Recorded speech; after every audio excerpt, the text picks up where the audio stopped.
어떤 물건이든 누가 사용하느냐에 따라서 활용도가 달라진다고 생각해요. 이 서빙 로봇도 마찬가지인데요.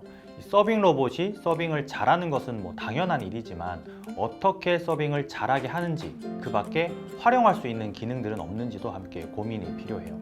얼마나 활용성을 높여서 사용하냐에 따라서 만족도는 다 다를 수 있거든요. 제가 생각하기에 서빙 로봇을 잘 활용하고 계시는 몇 가지 매장 사례를 말씀드려 볼게요. 서빙 로봇의 기본, 이 서빙 기능은 주문이 들어오면 주방에서 서빙 로봇에 음식을 올려서 손님에게 보내고 손님이 음식을 모두 내리고 주방으로 다시 돌아가는 순서로 일을 해요. 푸드봇의 경우는 손님이 음식을 다 내리신 후에 직접 확인 버튼을 눌러주시면 되고, 벨라봇은 손님이 직접 눌러서 주방으로 돌려보내는 방식도 있어요. 음식을 모두 꺼내면 자동으로 주방으로 돌아가는 기능도 있고요. 음료나 추가 반찬 등의 요청사항도 서빙 로봇이 모두 처리를 해요. 제주도에 있는 월정리 갈비밥이나 대평밥상, 강원도 속초에 있는 봉포 머구리집처럼 유명한 관광지여서 관광객은 많지만 정작 일하는 사람을 구하는 것이 어려운 매장에서는 서빙 로봇이 직원 1명 이상의 역할을 하기도 해요. 성수기보다 비성수기 때 활용도가 더 높다고 하고요.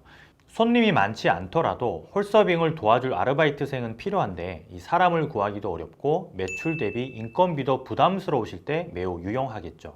40평에 테이블 12개인 청담 제2반점에서도 서빙 로봇을 잘 활용하고 계세요.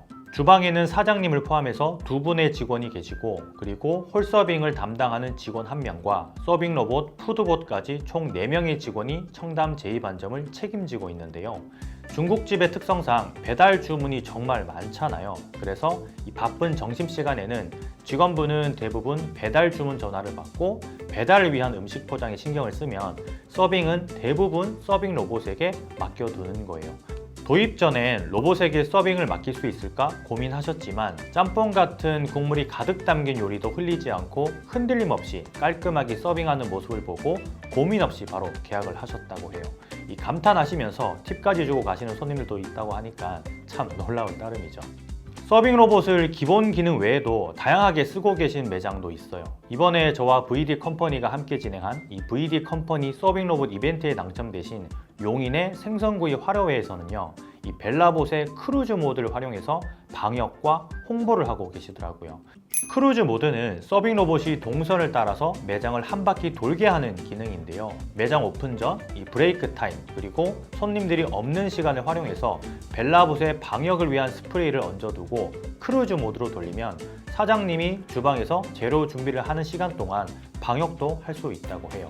손님들이 많이 계실 때는 그날의 특별 메뉴나 주류를 소개하는 POP를 로봇에 부착해서 홍보 용도로도 활용하신다고 하고요. 참 재미있죠.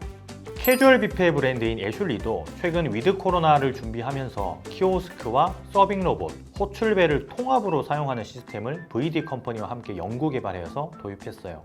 뷔페 형식의 레스토랑에서는 빈 그릇을 정리하는 것이 좀 상당히 번거로운 일인데요. 손님들이 음식을 다 드시고 호출벨을 누르면 서빙 로봇이 해당 테이블로 가요. 그럼 손님들이 다 드신 그릇을 서빙 로봇 위에 얹어두면 퇴식구로 반환하고 퇴식구에 있는 직원이 그릇을 내리기만 하면 되는 구조예요. 손님들 입장에서는 빈 그릇을 치워달라고 매번 직원들을 부르지 않아도 되고, 직원들 입장에서는 테이블을 주시하면서 빈 그릇 찾기에 시간을 쏟지 않아도 되는 거죠. 에스코트 모드로 손님을 자리로 안내하는 역할을 맡기시는 곳도 있더라고요. 들밥에 편백가원, 성삼명가 등등 이 규모가 크고 입구에서부터 테이블까지 동선이 긴 매장에서는 직원이 입구에서 손님을 맞이하고 로봇에다가 테이블 번호를 입력하면 로봇이 손님을 테이블까지 안내할 수 있도록 하기도 해요. 로봇이 자리를 안내하는 동안에 직원은 다음 손님을 응대할 수 있으니까 훨씬 효율적이고 고객에게도 색다른 경험과 재미를 선사할 수 있겠죠. 이처럼 각 매장마다 인력에 대한 운영 상황이 다 다르기 때문에 서빙 로봇을 어떻게 활용하는지에 있어서는 어느 정도의 적응 시간이 필요해요. 물론 컨설턴트님의 컨설팅을 참고해서 보다 효율적으로 처음부터 운영을 하시는 분들도 계시지만, 오히려 나만의 노하우를 만들어내서 전문가들을 놀라게 하시는 분들도 있어요.